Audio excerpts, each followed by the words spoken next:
Hello everyone, welcome back to my channel. This is me Gulshan Khatun from Easy Study by Gul platform. तो आज मैं इस video में लेकर आई हूँ क्लास 9 के चैप्टर 8 मोशन के नोट्स. ठीक है, तो इस वीडियो में आपको सारे इंपॉर्टेंट टॉपिक्स के नोट्स मिलेंगे आपको. चलिए देखिए, सबसे पहले तो मोशन क्या है मैंने बताया. मोशन का डेफिनेशन हो जाएगा. An object is said to be in motion if it changes its position with time with compared to a stationary object taken as a reference point. ठीक है, या फिर आप सिंपली अगर लिखना चाहते हो तो ये भी लिख सकते हो the movement of an object is called motion. Okay, तो फिजिकल क्वांटिटी के बारे में भी हमने पढ़ा था. Physical quantity vector quantity and scalar quantity. Vector quantity हम किसे कहते थे? Those physical quantity which have both magnitude and direction are called vector quantity. ठीक है, एग्जांपल में आ जाएगा displacement, velocity, force etcetera.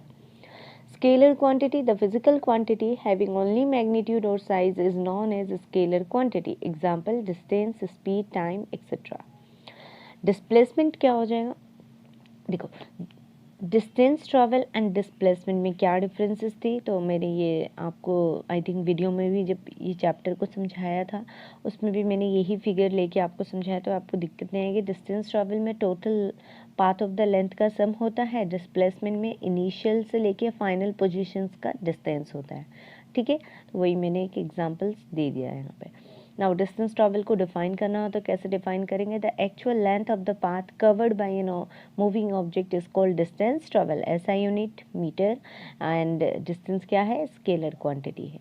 Displacement क्या है? The shortest path that is a straight line between the initial and final position of an object is called its displacement. SI unit is meter. It is a vector quantity. ठीक है. Uniform motion क्या हो जाएगा? An object is said to be in uniform motion if it travels equal distance in equal interval of time. Now the distance time graph for uniform motion is always a straight line. ठीक है, तो uniform motion के लिए dt graph हमने देखा था कैसा था? स्ट्रेट लाइन बनेगा. ठीक है. नॉन यूनिफॉर्म मोशन क्या होगा? जब कोई ऑब्जेक्ट, ठीक है, an object is said to be in non-uniform motion if it travels unequal distances in equal interval of time. तो ये आपका ग्राफ कैसा हो जाएगा? dt ग्राफ कर्व हो जाएगा क्योंकि नॉन यूनिफॉर्म मोशन है. ओके, जब बॉडी रेस्ट पे होती है तब कैसा ग्राफ बनेगा? dt graph parallel to time axis. ठीक है, चलो यहाँ पे मैंने dt ग्राफ को एक साथ यहीं पे दे दिया है. ठीक है, vt ग्राफ आपको आगे मिल जाएगा. स्पीड क्या है? Distance travel by an object per unit time is called speed. Now what is speed? Formula क्या हो जाएगा? Speed equal to distance by time. Speed it is a scalar quantity. Speed क्या है? स्केलर क्वांटिटी है. ठीक है, the SI unit of speed is metre per second. Average speed क्या हो जाएगा? Total distance by total time taken. SI unit same रहेगा, metre per second. Velocity क्या है? Distance travel by an object in a given direction per unit time is called velocity.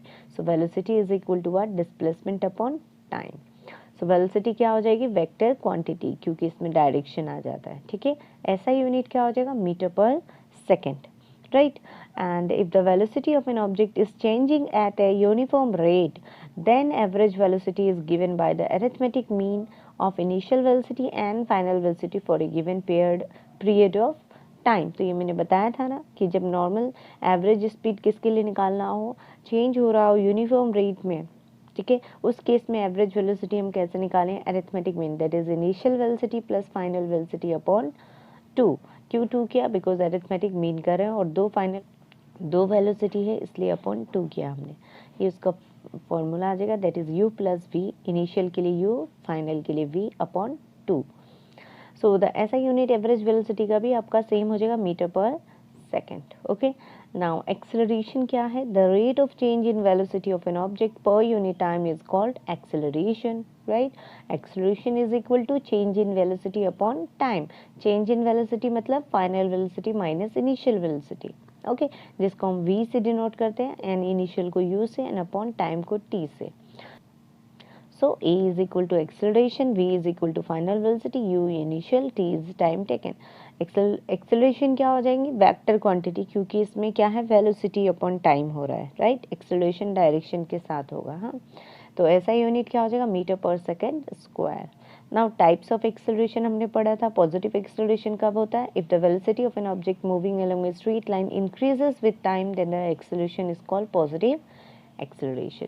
Negative acceleration को ही हम retardation और declaration कहते हैं, जिसको मैंने बताया था आपको. If the velocity of an object moving along a straight line decrease with time then the acceleration is called retardation या और negative acceleration. Zero acceleration, when the velocity of an object remains same, the acceleration will be zero, right? And मतलब जिसमें velocity constant है, change नहीं हो रही है, इसलिए zero acceleration. Next, uniform acceleration. If an object is said to be in uniform acceleration if the velocity of the object changes in equal amount in equal interval of times. Okay, now non-uniform acceleration क्या हो जाएगी? An object is said to be in non-uniform acceleration if the velocity of an object change in unequal amount in equal interval of time. ठीक है. Speed को कौन से instrument से major किया जाता है? स्पीडोमीटर. वेयर एज डिस्टेंस को कौन से इंस्ट्रूमेंट से मेजर किया जाता है? गाड़ी में लगा होता है ना, ओडोमीटर. ओके, अब हम वीटी ग्राफ देख लेते हैं. वीटी ग्राफ मैंने ऊपर नहीं बनाया था, ऊपर सिर्फ डीटी ग्राफ मैंने दिखाया. तो देखिए, हमने पढ़ा था जब यूनिफॉर्म एक्सेलरेशन होगा तो वीटी ग्राफ कैसा होगा? स्ट्रेट लाइन होगा. ठीक है. एंड नॉन यूनिफॉर्म होगा तो कर्व होगा. ओके, नेक्स्ट, जब वेलोसिटी कांस्टेंट है, जीरो एक्सेलरेशन, तो ग्राफ क्या होगी? पैरेलल टू टाइम एक्सिस होगी. एंड नेगेटिव एक्सेलरेशन है बट यूनिफॉर्मली है तो डाउनवर्ड में होगी. ठीक है, देखो आपको दिख रहा है ना, डाउनवर्ड में ऐसे आ रही है. चलो next, from velocity time graph हमें दो इन्फॉर्मेशन मिलती है. एक तो हमें एक्सेलरेशन का पता चलता है और डिस्टेंस का पता चलता है, राइट? तो एक्सेलरेशन का हमें उसके स्लोप से पता चलता है ग्राफ का, और डिस्टेंस का हमें उसके एरिया, जो फिगर फॉर्म्ड होते हैं ग्राफ में टाइम एक्सिस के साथ, उस एरिया से हम डिस्टेंस निकालते हैं. ठीक है, चलिए आपको देखिए, मैं यहाँ से इक्वेशन ऑफ मोशन, तो हमने देखा था ग्राफिकल मेथड से 3 इक्वेशन ऑफ मोशन हमने डिराइव किया था. ठीक है, डीटी ग्राफ से हमें स्पीड मिलता है, डिस्प्लेसमेंट ग्राफ से हमें वेलोसिटी मिलती है, और वेलोसिटी टाइम ग्राफ से हमें एक्सेलरेशन मिलती है. ठीक है, तो हमारा 3 इक्वेशन क्या था? v equal to u plus a t, s equal to u t plus half a t square, 2as equal to v square minus u square. तो u आपका initial velocity, v final velocity, a acceleration, t for time, s is equal to distance travel. तो ये आपका graph है. ठीक है, ये D है. ठीक है, ए यहाँ क्या हो रहा है? ए से बी, बी से सी, सी से डी. ठीक है, और ये पॉइंट आपका ई है. क्लियर? ए बी, ए से,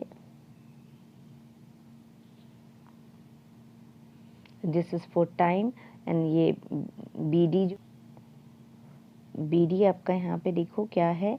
v है. ठीक है, ओ ए क्या है?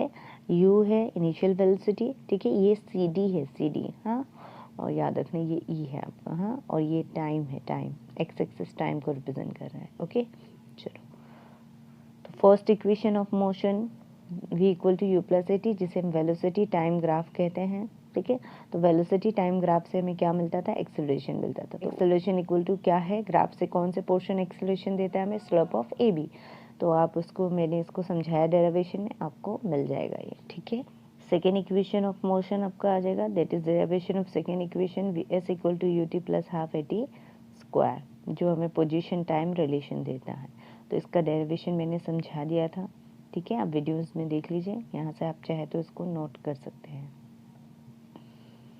ठीक है, और आपका यहाँ पे है third derivation, third equation of motion, 2as equal to v square minus u square. ठीक है,